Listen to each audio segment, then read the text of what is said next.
오늘 11월 14일 한국과 미국 정부는 총 3,500불의 투자 운영에 대한 합의를 토대로 전략적 투자에 대한 양해각서를 체결하였습니다. 지난 7월 30일 관세 협상에서 큰 틀의 합의를 한 이후 3개월 반 만입니다.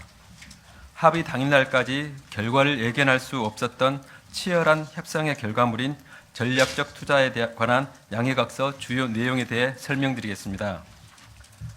3,500억 불 규모의 전략적 투자는 2,000억 불의 투자와 1,500억 불의 조선협력 투자로 구성됩니다. 2,000억 불 투자에 대해 설명드리겠습니다. 투자 사업은 미국 대통령이 미국 상무장관이 위원장인 투자위원회의 추천을 받아 선정하되, 투자위원회는 사전에 한국의 산업통상부 장관이 위원장으로 있는 협의위원회와 협의하여 상업적으로 합리적인 투자만을 미국 대통령에게 추천합니다. 여기서 상업적 합리성이 있는 투자란 투자위원회가 신의 성실의 원칙에 따라 판단했을 때 충분한 투자금 회수가 보장되는 투자를 의미합니다. 협의위원회는 사업 관련 각 나라의 전략적, 법적 고려 사항에 대해 투자위원회의 의견을 제시합니다. 특히 양국의 국내 법과 상충되어서는 안 된다는 MOU 제26항에 따라 법적 고려사항을 제시해 나갈 예정입니다.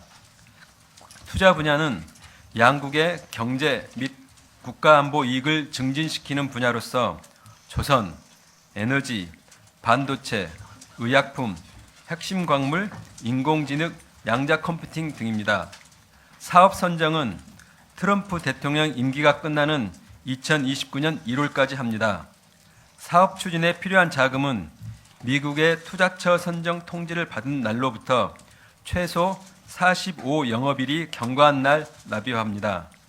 우리가 미국의 투자금 납입 요청을 이행하지 못하면 미국은 우리가 미납한 투자 금액을 채울 때까지 우리가 받을 이자를 대신 수취하게 되며 관세가 인상될 수도 있습니다. 우리가 MOU를 충실히 이행하는 동안에는 이번 합의에 따른 관세 수준을 유지하게 됩니다. 총 2,000억 불의 투자는 외환시장 부담 경감을 위해 연 200억 불 한도로 사업 진척 정도, 우리가 기성고라고 하죠, 에 따라 캐피탈콜 방식으로 지출합니다.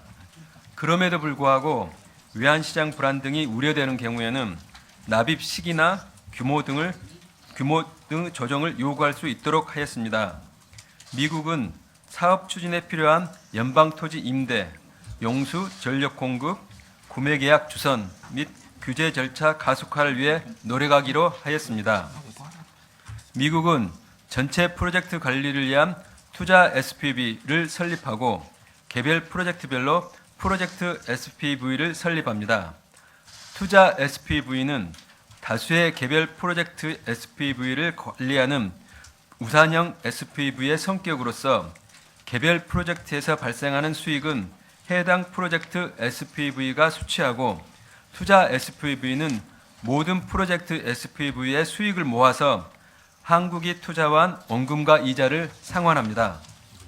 즉, 위험을 통합 관리하는 리스크 풀링 구조로서 설령 특정 프로젝트에서 손실이 발생하더라도 다른 성공 프로젝트들을 통해 수익 보전이 가능토록 하였습니다.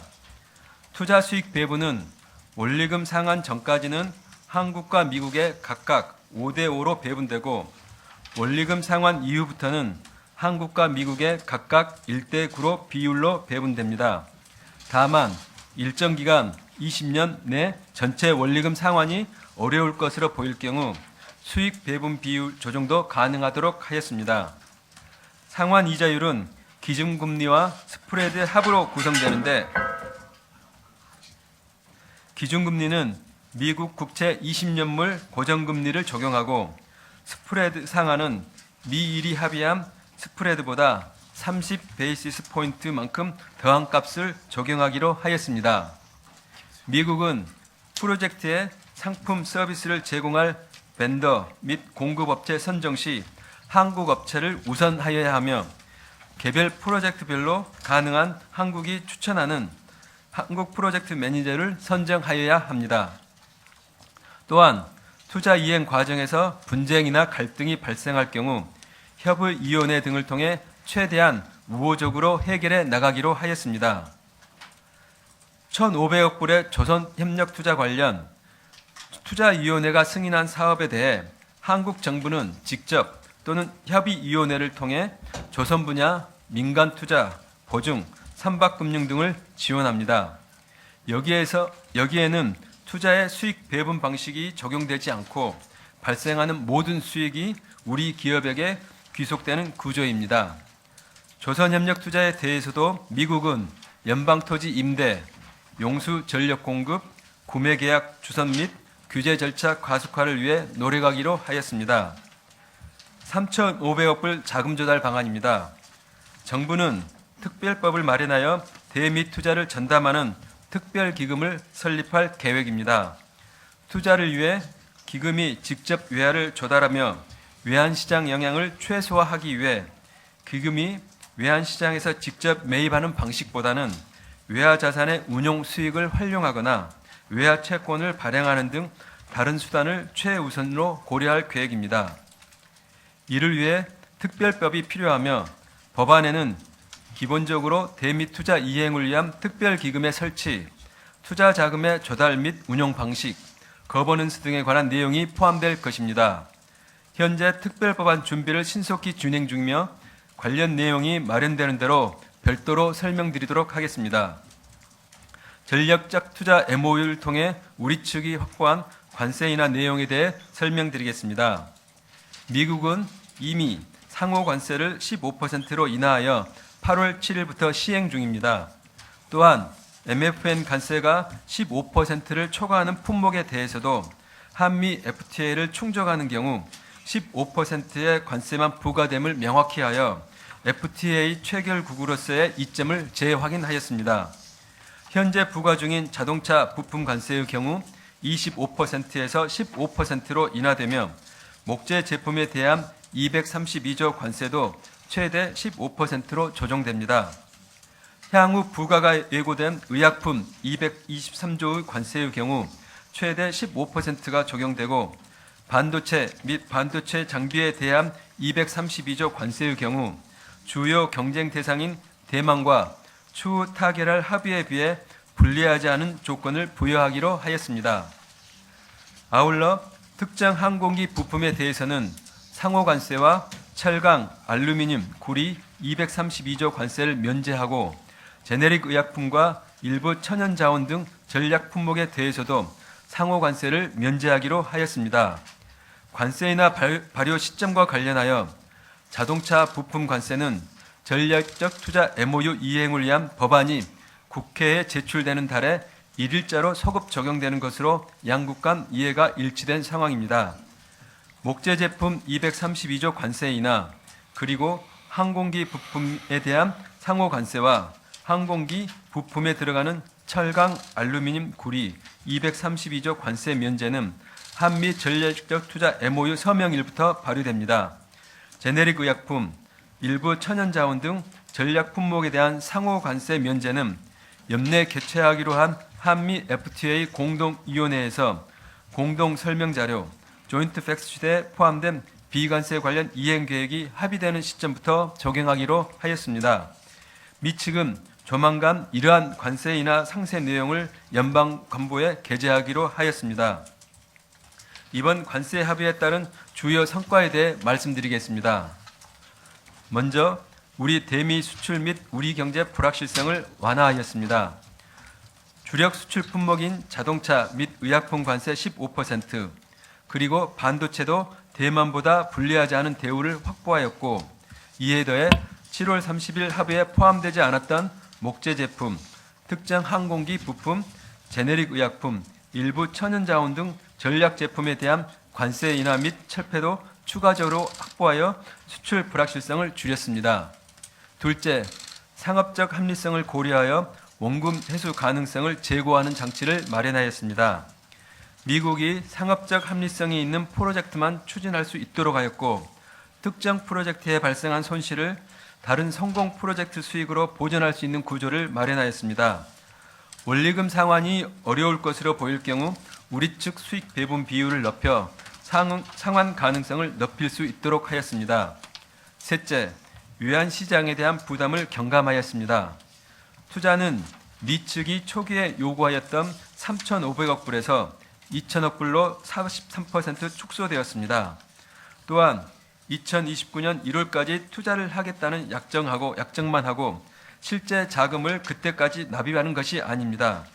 연간 납입 한도는 최대 200억 불이며 사업 진척 정도에 따라 납입이 이루어질 예정인 바 자금 조달 또한 매우 장기간에 걸쳐 진행될 것입니다. 외환시장 불안이 우려되는 경우 납입 규모 및 시기에 대한 조정 요청 장치도 마련하였습니다. 조선협력 1,500억 불은 투자 2,000억 불과 다르게 직접 투자 이외에 보증, 선박금융 등도 포함하여 외환시장의 부담을 더욱 줄였습니다. 넷째, 우리 기업의 대미 진출 확대 기반을 마련하였습니다. 특히 프로젝트 추진 과정에서 연방 토지 임대, 용수 전력 공급, 구매 계약 주선 및 규제 절차 신속 진행 등 미 측의 유형, 무형 지원을 확보하였습니다. 또한 미국은 최대한 한국 업체를 선정해야 하고 한국이 추천하는 프로젝트 매니저를 선정하는 등 우리 기업의 미국 사업 기회가 확대될 것으로 기대됩니다. 기대를 모았던 한미 조선 협력도 우리 기업이 주도적으로 추진할 수 있는 기반이 마련되었다고 평가됩니다.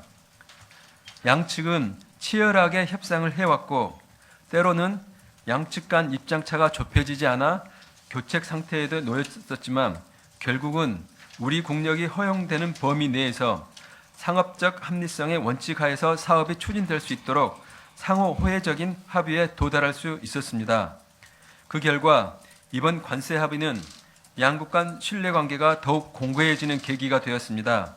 이번 합의의 정신을 토대로 향후 전략적 투자 MOU 이행 과정에서 양국이 상호 호혜적인 프로젝트를 통해 양국 간 산업, 공급망 협력이 더욱 가속화될 것으로 기대됩니다. 아울러 우리 산업 경쟁력을 한층 더 발전시키고 우리 기업의 미국 시장 진출 확대 계기가 될 수 있도록 후속 절차에도 만전을 기할 계획입니다.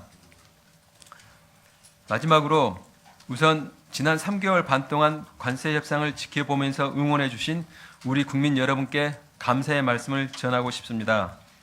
특히 정부와 원팀으로 함께해 준 우리 기업인들에게도 진심으로 깊은 감사의 말씀을 드립니다. 아울러 관세 협상 과정에서 함께해온 기획재정부 등 유관부처, 한국은행 및 관계자 여러분께도 사의를 표합니다.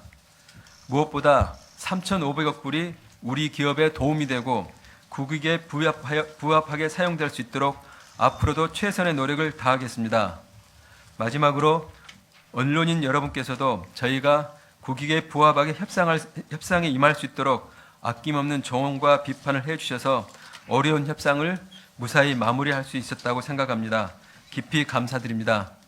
오늘 발표된 한미정상회담 공동 설명자료에 포함된 내용 중에 비관세 부분을 중심으로 주요 합의 내용과 그 함의를 세부적으로 말씀드리겠습니다. 트럼프 행정부 출범 이후에 우리 정부는 한미 양국 간 상호 호혜적인 방향으로 무역과 투자를 확대해 나가기 위해 관세 합의와 병행해서 비관세 현안에 대해 미 측과 논의해 왔습니다. 근본 공동 설명 자료에 포함된 비관세 관련 내용은 이러한 측면에서 자동차, 농업, 디지털 등 비관세 분야의 합의 내용을 중심으로 담고 있습니다. 제도 합리화 등을 통해 상호 호혜적인 방향으로 무역을 확대하면서도 동시에 농업 등 우리 민감성을 최대한 반영하여 우리 경제에 미칠 부정적인 영향을 최소화하기 위한 우리 정부의 노력을 반영한 결과물이라 할 수 있겠습니다. 분야별 세부 내용을 말씀드리겠습니다. 먼저 자동차입니다. 우리 자동차 시장에 대한 영향을 최소화하는 수준에서 자동차 안전기준 및 환경기준 관련 비관세 장벽 개선에 합의하였습니다.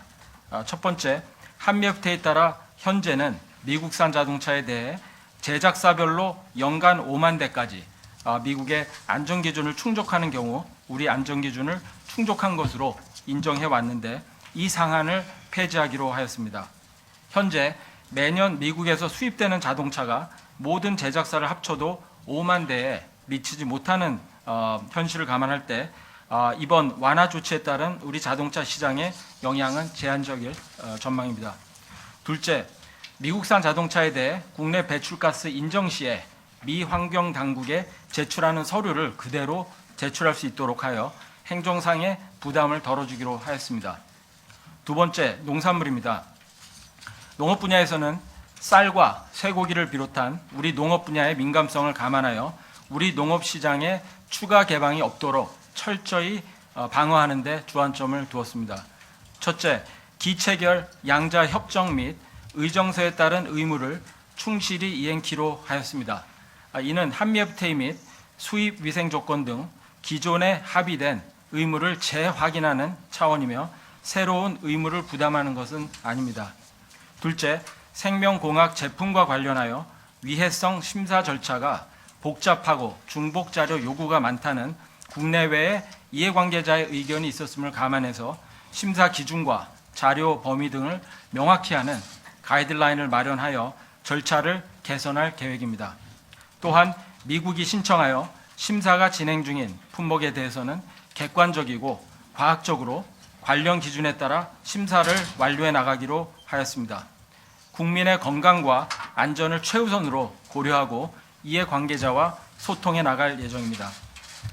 셋째, 미국산 원예 작물, 즉 과일 채소의 검역과 관련하여 미국의 요청을 전담하는 US 데스크를 설치하기로 하였습니다.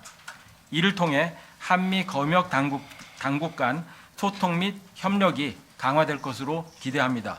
다만 US 데스크가 설치된다고 하여 기존의 8단계 검역 협상 절차가 단축되거나 생략되는 것은 아니며 예전과 마찬가지로 모든 절차가 충실히 완료되어야만 원예 작물 수입 허용이 가능합니다. 넷째, 특정 명칭을 사용하는 미국산 육류와 치즈에 대한 시장 접근을 유지하기로 하였습니다. 이는 체다 치즈, 살라미와 같은 치즈, 육류 제품의 일반적인 명칭을 미국 수출자가 한국 시장에서 현재와 같이 계속해서 사용할 수 있음을 재확인하는 것이며 치즈, 육류에 대한 관세 철폐 등 추가 개방을 의미하는 것은 아님을 말씀드립니다. 이어서 디지털 분야입니다. 우선 망 사용료 및 온라인 플랫폼 등 우리 측 디지털 서비스 분야 관련 법과 정책이 미국 기업을 국내 기업과 차별하지 않고 정보의 국경 간 이전을 원활하게 한다는 원칙적인 내용에 합의하였습니다. 아울러 WTO에서 합의된 전자적 전송물에 대한 무관세, 즉 모라토리엄을 영구히 유지하는 것을 지지하기로 하였습니다. 우리나라와 미국은 전자적 전송물에 대해 관세를 부과하지 않고 있으며 WTO 차원에서 모라토리엄이 유지된다면 우리 K 콘텐츠 수출 등 비즈니스 환경의 법적 안정성 및 예측 가능성이 높아질 것으로 기대합니다. 다음으로 여러 무역 규범 분야에서 제도를 개선하고 경쟁, 지재권, 노동, 환경 등 분야에서 양국 간 협력을 강화하는 데 합의하였습니다. 경쟁 분야에서는 경쟁법 집행 과정에서 변호사, 의뢰인 간 비밀 유지권, 즉 어토니 클라이언트 프라이빌리지라고 합니다. 이를 인정하는 등 절차적 공정성을 제고하기로 하였습니다. 이 제도는 현재 OECD 회원국 대부분에서 인정되고 있는 권리임을 말씀드립니다. 그 외에 지재권, 노동, 환경 등 분야에서도 특허법 조약 가입 등 지재권 보호를 강화하고 강제 노동의 대응을 강화하고 WTO 수산보조금 협정의 충실한 이행 등을 포함하여 협력을 강화해 나가기로 하였습니다. 다음은 경제안보 관련된 분야입니다. 경제 및 국가안보 차원에서 우회 수출 등을 통한 관세 회피를 방지하고 불공정하고 비시장적인 정책과 관행에 대응하기 위해 양국 간 협력을 강화하는 내용도 담았습니다. 아울러 외국인 투자 및 해외 투자, 안보 심사를 위한 제도 개선에도 합의하였습니다. 또 정부 조달 과정에서 WTO 정부 조달 협정 가입국이나 WTO 체결국들에게는 혜택이 되도록 보장한다는 데에도 합의하였습니다. 이는 기존 국제협정에서 규정하고 있는 비차별 대우 등 협정 내용에 따른 혜택을 재확인하는 차원이며 새로운 혜택을 부여하거나 제한을 가하는 내용은 아닙니다. 다음 향후 일정에 대해서 말씀드리겠습니다. 비관세 분야에 대해서는 미국 무역대표부 USTR과 연내에 한미 FTA 상의 그 장관급 공동위원회를 개최하여 구체 이행 계획을 확정짓기로 하였습니다. 전반적인 한미 통상 환경이 급격히 변화하고 있음에도 한미 FTA의 기본 틀을 활용하여 향후 후속 조치를 해나가기로 한 점은 특히 의미가 있다라고 봅니다. 한미 FTA 공동위 개최 관련 세부 사항은 통상교섭본부와 미국 무역대표부 간에 협의해 나갈 것입니다. 한미 FTA 공동위 수석대표로서 근본 합의의 원활한 이행을 위해 만전을 기하도록 하겠습니다. 이번에 지난한 협상 과정에서 지난 수십여 년 동안 자유무역과 다자체제로 대한민국의 경제 번영과 수출 입국을 가능하게 했던 글로벌 통상 질서가 구조적으로 바뀌고 있다는 점을 다시 한번 느낄 수 있었습니다. 이번 합의를 토대로 향후 한미 간 통상 환경을 안정적으로 관리하는 한편 우리의 근본적인 산업 및 기업 경쟁력 강화, 그리고 공세적인 시장 다변화, 그리고 우리 기업들이 해외에서 겪는 무역 장벽 해소 등을 위해 적극적으로 노력하면서 국부 창출에 적극 기여할 수 있도록 최선의 노력을 다하겠습니다. 우리가 이걸 합의를 성실하게 이행을 안 할 경우, 그러니까 저희가 거부권을 할 경우에는 미국 측에서 관세를 인상하도록 되어 있습니다. 그래서 저희가 앞으로 이와 같은 리스크를 관리하는 게 필요한 상황이고요. 두 번째 말씀하신 것처럼 MOU 상에는 2029년까지 저희가 투자 프로젝트를 선정하게 되어 있고, 이게 이제 일본 건 어떻게 되었냐면 이제 투자를 하도록 되어 있는 게 차이가 있습니다. 일본은 투자 인베스트먼트라고 되어 있고, 저희 표현은 영문에 보면 인베스트먼트 커미먼트 이렇게 되어 있을 겁니다. 그 차이가 있습니다. 물론 그게 할 수 있을지 없을지는 이제 또 계속 좀 해봐야 될 것 같고, 어느 프로젝트 간에 저희가 상업적 합리성이라는 그 대원칙하에서 프로젝트를 선정하게 된다는 것을 말씀을 드립니다. 일본과 자금을 조달하는 방법은 MOU 상에는 나와 있지는 않습니다. 저희들은 일본은 일본 나름대로 방법을 통해서 5,500억 불을 마련을 해야 되고요. 저희는 저희 나름대로의 노력을 통해서 2,000억 불을 마련하도록 되어 있습니다. 어느 분들은 일본은 마치 한 5%의 뭐 현금이고 나머지는 뭐 보증, 대출 이렇게 돼 있다고 뭐 이야기하시는 주장하시는 분도 있는데 그렇진 않고요. 일본은 5,500불을 투자로 하도록 되어 있고 저희는 2,000억 불을 투자로 하게 되어 있고 나라마다 사정이 다르고요. 제가 조금 전에 말씀드렸다시피 저희는 그 자금을 가능하면 외환 시장에 외환 수익을 통해서 조달하겠다. 그리고 외환 시장에서 직접적인 시장 개입을 통해서 달러를 가져가는 그런 일은 가급적 안 하겠다는 게 저희들의 기본 방침입니다. 그리고 두 번째, 농업나 이렇게 원풀법 이런 내용에서는 조금 전에 우리 본부장님께서 말씀하셨다시피 저희들이 최대한 저희들의 입장에서 방어를 했다고 저희들 생각을 하고요. 앞으로 일어나는 변화는 뭐 어떻게 될지는 아무도 모르는 거죠. 그건 이제 그때에 맞춰서 상황에 맞춰서 저희들이 잘 대응해 나가도록 하겠습니다. 좀 아쉽게 생각하는 부분이 철강 알루미늄 관세 분야입니다. 저희들이 예를 들면 저희가 투자를 하기 위해서도 철강 관세가 중간재로 들어가기 때문에 미국을 위해서도 좋다는 그런 이야기도 했었고 여러 가지 방향 논의를 했습니다만 지금 현재 미국의 입장은 어느 나라를 막론하고 철강 관세에 대해서는 15%, 50%를 유지를 해야 된다는 거고 저희가 받은 건 지금 뭐 비행기 부품에 들어가는 철강 자동차의 정도가 지금 현재 저희가 들어있는 일종의 작은 구멍 정도 됩니다. 저희 목표는 조금 전에 다양한 앞으로도 협상이 있겠지만은 할 수만 있으면은 그런 과정된 노력을 계속할 내용이라는 말씀을 드리고요. 15% 같은 경우는 뭐 이렇게 되어 있습니다. 일본 같은 경우는 15%보다 더 높은 경우에는 그 높은 관세가 부과되는데 저희 나라는 그 높은 품목이 가방, 신발 이런 경공업 부품들이 있는데 그런 부품들 같은 경우에는 그 높은 관세를 적용되는 게 아니라 저희는 15%가 적용되는 게 그 차이가 있습니다. 그만큼 어떻게 보면 저희가 일본보다 조금 더 FTA를 하고 있는 나라로서 좀 도움을 받은 거라고 이야기할 수가 있고요. 그리고 말씀드린 승인 투자는 이제 조선 투자입니다. 그냥 승인 투자란 말을 들어간 것은 이게 일종의 나중에 이제 승인을 받게 되어 있는 투자의 성격을 가지고 있는 부분이라 말씀을 드리고요. 투자든 승인 투자든지 간에 이게 저희가 이행을 안 할 경우 안 하는 게 국익에 더 부합하다 할 경우는 저희가 안 할 수는 있습니다.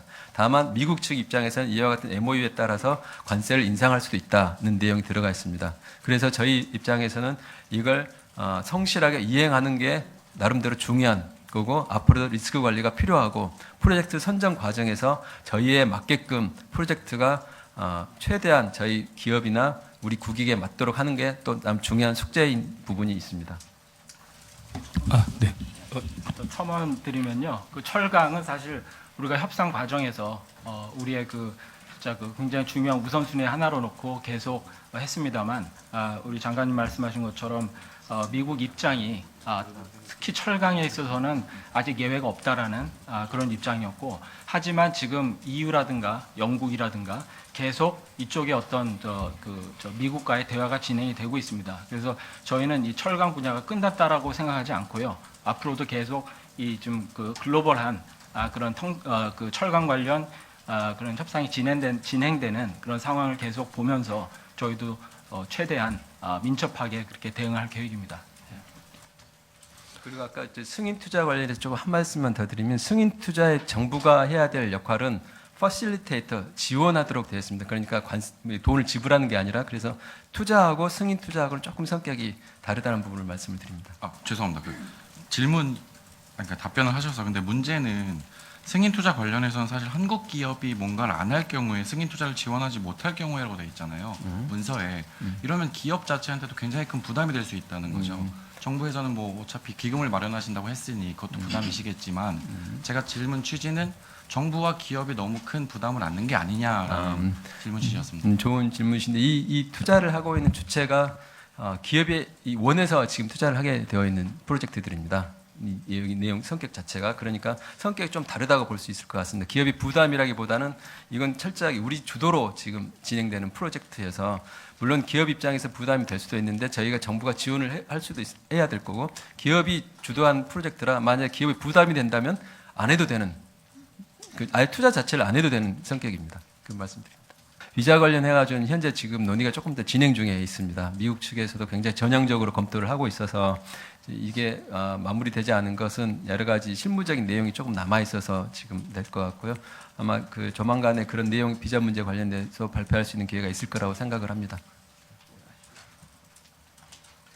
네, 기재부 국제경제관리과 국제차관보 최진영입니다. 그러니까 로이터에서 질문 주신 이제 외화 어떤 재원의 조달 관련해서 그간 여러 이야기들이 언론에 좀 나왔고 근데 저희가 뭐 확인하거나 한 적은 없었습니다. 근데 이제 MOU가 체결이 됐기 때문에 그리고 앞으로 관련된 입법이 이루어져야 되기 때문에 좀 말씀을 드릴 수 있을 것 같습니다.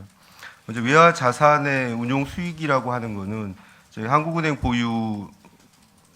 한국은행이 하는 외자 운용원에서 외환보유액을 운용하는 부분, 그다음에 이제 KIC에서 외환보유액을 운용하는 부분, 이제 두 부분에서 이제 수익이 날 수 있다고 생각합니다.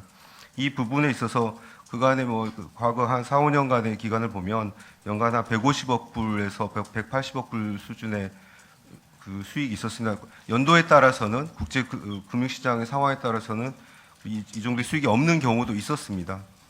하지만 이 정도 될 거라고 예상을 하고 그 외에 이제 저희가 맥시멈 200억 불을 미국에 투자하는 데 대해서 합의가 있었는데 약간 부족한 부분이 있다면 저희가 아까 산업부 장관께서 말씀 주신 특별기금에 따라서 아마 저희가 한미 전략 투자 공사를 만들 생각을 하고 있고 그 산하에 기금을 설치할 계획입니다. 그래서 그 특별기금이 정부 보증채 형태로 해외에서 달러화를 채권을 발행해서 조달할 계획입니다.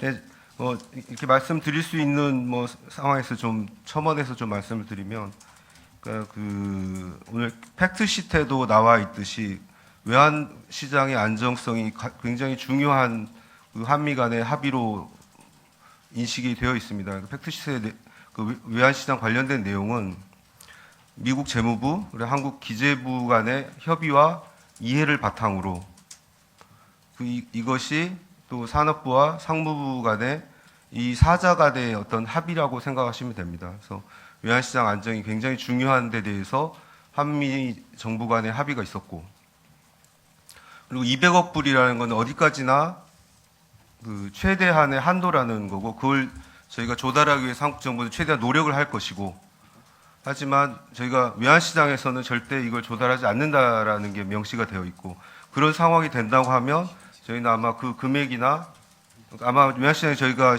아마 로이터가 있기 때문에 말씀드린 겁니다. 그러니까 그 외환시장에서 조달하게 되면 아마 원화의 어떤 그 절하 압력이 굉장히 강해질 것이고, 그거는 한미가 서로 바라지 않는 바이기 때문에 저는 외환시장에서 조달하지 않을 것이고, 그래서 그런 상황이 발생한다고 하면 저희가 금액이나 타이밍을 조정할 수 있도록 미국이 요청할 수 있도록 하는 내용입니다. 그래서 그 외환 당국의 입장에서는 가장 중요한 것은 외환시장의 안정이고, 물론 저희는 그 이번 MOU를 통해서 연간 200억 불의 대미 투자의 약속을 지키기 위해서 최선을 다하겠지만, 하지만 그와 동시에 정말 중요한 가치가 외환시장의 안정이라는 점을 좀 말씀드리고 싶습니다.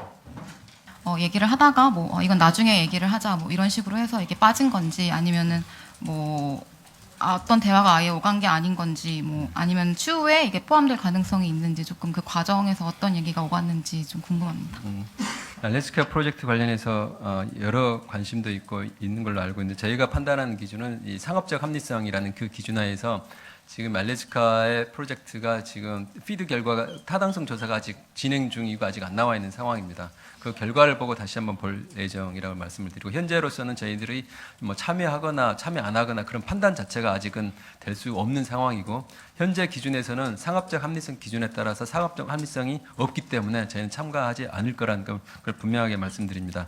다만 저희나 우리 가스를 담당하는 저희 산업분 입장에서는 저희들이 관심 있게 지켜보는 이유는 에너지 안보라는 차원에서 이게 저희들이 중동에서 가져오는 가스하고 그 다른 지역에서 이렇게 다른 루트에서 오는 부분들이 에너지 안보 차원에서 나름대로 의미는 있다는 생각에서 저희를 지켜보고 있는 상황입니다. 미국 입장에서는 여러 가지 넘어야 될 장벽들이 많이 있습니다. 프로젝트 실제로 참여를 누가 할지, 그리고 실제로 하게 되면 누가 공사를 할지, 그 많은 파이프를 어떻게 할지, 이게 구매자를 어떻게 할지가 부분이 관심이 있고, 저희는 기본적으로는 구매 부분에 기본적인 관심이 있습니다. 이게 제 에피소드 중에 하나가 어떤 게 있냐면, 우리나라는 러트닉 장관 말에 의하면 너무 진지하게 협상에 임한다. 일본은 대충 말하면 이렇게 수용을 하는데, 이런 말이 적절한지 모르겠지만 저희는 문구 하나까지 다 따져가면서 하는 것에 대해서 되게 좀 다르게 접근하고 있다는 얘기를 했고, 이런 부분들이 아마 협의위원회 부분에도 보면은 협의위원회가 일본은 위원장이 없습니다. 그리고 이제 저희는 위원장이 이제 산업통상부 장관으로 되어 있는 부분이 있습니다. 저희가 이렇게 한 이유는 이런 협의위원회가 구성되고 투자위원회가 구성되더라도 어떤 실질적으로는 운영이 협의위원회 위원장, 저를 포함해서 앞으로의 산업통상부 장관이 되실 분하고 지금 현재 러트닉 상부 장관을 포함해서 앞으로 되실 분들이 두 분이 기본적으로 여러 가지 기준들을 고려해서 결정될 수밖에 없는 구조라는 생각에서 저희는 위원장을 저희 협의위원회 위원장을 맡은 부분이라는 말씀을 드리고요. 상업적 합리성에 대한 기준을 저 뒤에 보시면 정의 부분이 들어가 있습니다. 정의에 보면은 원리금을 상환할 수 있는 충분한 현금 흐름이 창출될 수 있는 프로젝트라는 말로 이렇게 저희들이 해놓은 상황이라, 어떤 형태로든지 간에 각 프로젝트만 있을 때마다 타당성 검토를 할 수밖에 없는 상황이고, 그 내용에 대해서 양측이 서로 이게 디베이트하는 부분들도 체크하는 밸런스 과정이 있을 수밖에 없는 내용들이 들어가 있습니다. 그만큼 저희 나름대로 면밀하게 프로젝트들을 볼 예정이고요. 그 내용들이 조금 전에 이걸 통상의 영역일지 아니면 양국이 협력을 통해서 해나갈 영역일지는 앞으로 진행 상황에 따라서 될 수 있다고 생각을 하고요. 그래서 이 부분을 명확하게 설명드리기보다는 앞으로 프로젝트들이 구성이 처음에 선정이 되고 검토가 될 때의 과정을 한번 지켜봐 주셨으면 좋겠다는 말씀을 드리고요. 두 번째는 다시 우리 최창원 의원님한테 한번 말씀드리도록 하겠습니다.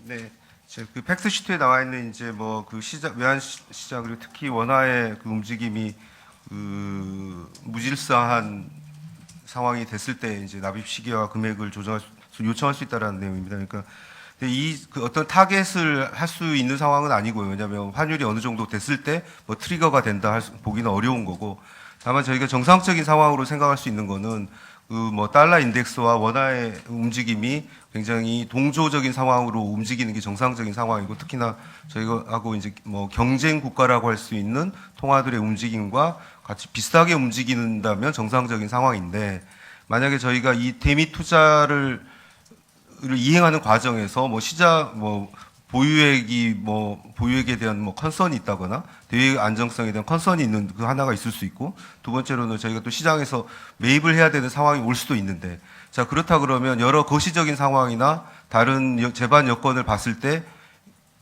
일어날 수 없는 원화의 무질서한 움직임, 그 급격한 절하가 발생한다. 이 상황을 저희는 디스오더리 무브먼트라고 보고, 한미 재무 당국 간에는 그 부분에 대한 이해가 있습니다. 그러니까 그 상황이 발생한다면 저희는 이 부분에 대해서 재요청할 수 있는 거고, 그래서 그 전제 조건은 뭐냐면 이런 상황이 발생하지 않도록 저희가 그 범위 내에서 이 대미 투자를 이행한다는 점입니다. 먼저 그 비관세랑 이제 한미 FTA 공동이 관련해서 말씀하신 부분을 답변을 드리자면, 사실 이런 비관세 부분은 우리 기업들도 해외 나가서 이런 이슈를 많이 겪는 경우가 있고, 그렇기 때문에 사실 또 우리는 한미 FTA를 가지고 있고, 그리고 또 WTO 아직 우리나라는 이렇게 적극 지지하는 입장이고, 그렇기 때문에 좀 이런 그 합리화할 부분은 합리화하고, 그러면서 잠재적인 통상 마찰이 일어나지 않도록 그게 자동차건 뭐 디지털이건 농산물 관련된 건 계속 관리하는 거는 중요하다고 생각합니다. 그래서 그런 차원에서 이해를 해주시고, 한미 FTA 그 공동의는 아마 저희 생각에는 연내하기로 했기 때문에 한 12월 정도 그때 할 예정으로 있고요. 그런 과정을 통해서 사실 그 한미 FTA를 이제 제도적인 틀을 버리고 이제 다른 것을 할 수도 있었는데, 사실 우리나라는 계속 이제 한미 FTA가 13년째 되는 굉장히 중요한 제도적인 틀이다라고 주장을 하고 해서 이러한 틀을 통해서 우리가 이제 계속 후속 조치를 했기 때문에, 그런 차원에서 좀 어떤 안정성이라고 할까요? 다른 나라에 비해서, FTA 없는 다른 나라에 비해서는 좀 안정성을 우리가 계속 좀 추구해 나갈 수 있지 않을까, 그런 생각입니다. 팩트 시트에 나오는 이런 부분들이 중심이 된다라고 보시면 될 겁니다. 이런 부분들이 사실 가장 어떻게 보면 양측에 관심이 있고 또 중요한 그런 이슈이기 때문에요. 프로젝트 관련해서는 저희가 다시 한번 우리 기업인들이 이번 협상 과정에서 얼마나 많이 도와주셨고 하는 부분들에 다시 한번 감사드리고요. 이와 같은 프로젝트들이 우리 기업에 도움이 될 수 있도록 최대한 기업의 요구와 수요를 반영해서 운영을 할 예정입니다. 프로젝트 선정이나 어떤 프로젝트는 저희들이 제안하는 프로젝트들도 지금 이미 좀 논의되는 부분들도 있고 해서, 그 프로젝트는 양국이 서로 이해가 맞을 수밖에 없다고 생각을 하고요. 프로젝트의 운영과 관련해서는 프로젝트의 선정과 관련된 객관성, 공정성, 합리성 이런 부분들은 우리가 법안을 제출하면서 그런 내용들이 충실하게 이행될 수 있도록 노력을 하겠습니다. 그리고 법안 관련해서는 다음 주에 제출될 수 있도록 최대한 지금 노력을 하고 있습니다.